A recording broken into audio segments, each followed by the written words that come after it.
Mapanganib nga ba ang AI? Marami ngayon ang natatakot na baka dumating ang panahon na palitan ng artificial intelligence ang mga tao.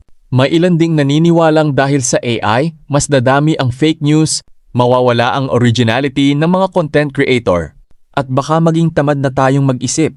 At may katotohanan naman ang ilan sa mga pangambang ito. Halimbawa, kayang gumawa ng AI ng litrato o video na mukhang totoong nangyari kahit hindi naman. Maaari rin itong gumawa ng maling impormasyon na napakagandang basahin at tila kapanipaniwala kapag basta na lamang nating kinopya at ipinost ang sagot ng AI nang hindi sinusuri.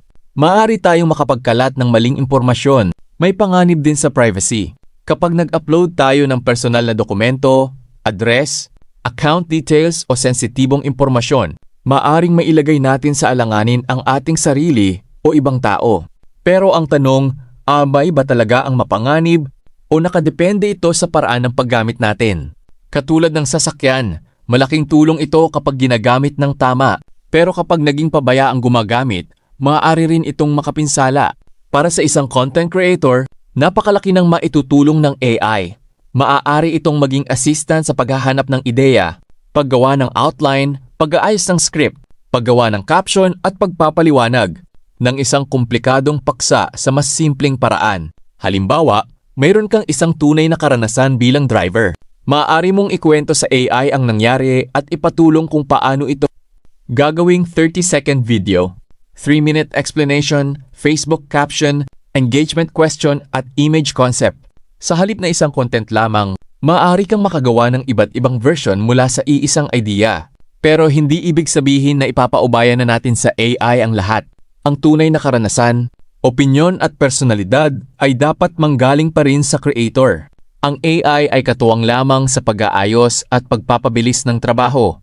Ikaw pa rin ang dapat magdesisyon kung tama, makatotohanan at kapaki-pakinabang ang iyong ipopost. Para mabawasan ang hindi magandang epekto, ugaliing i-check ang impormasyon, lalo na kung tungkol ito sa batas, kalusugan, pera o kaligtasan. Huwag basta gumawa ng akusasyon laban sa isang tao gamit lamang ang sagot ng AI. Huwag ding gumamit ng larawan o video na maaaring manlinlang sa viewers.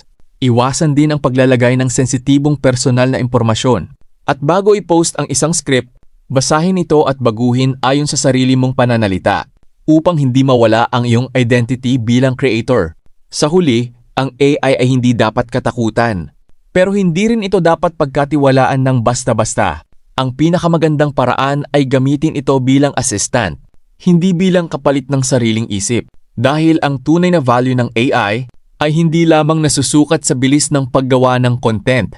Mas mahalaga kung paano natin ito ginagamit upang makagawa ng mas malinaw, mas kapaki-pakinabang at mas responsableng mensahe para sa ating audience.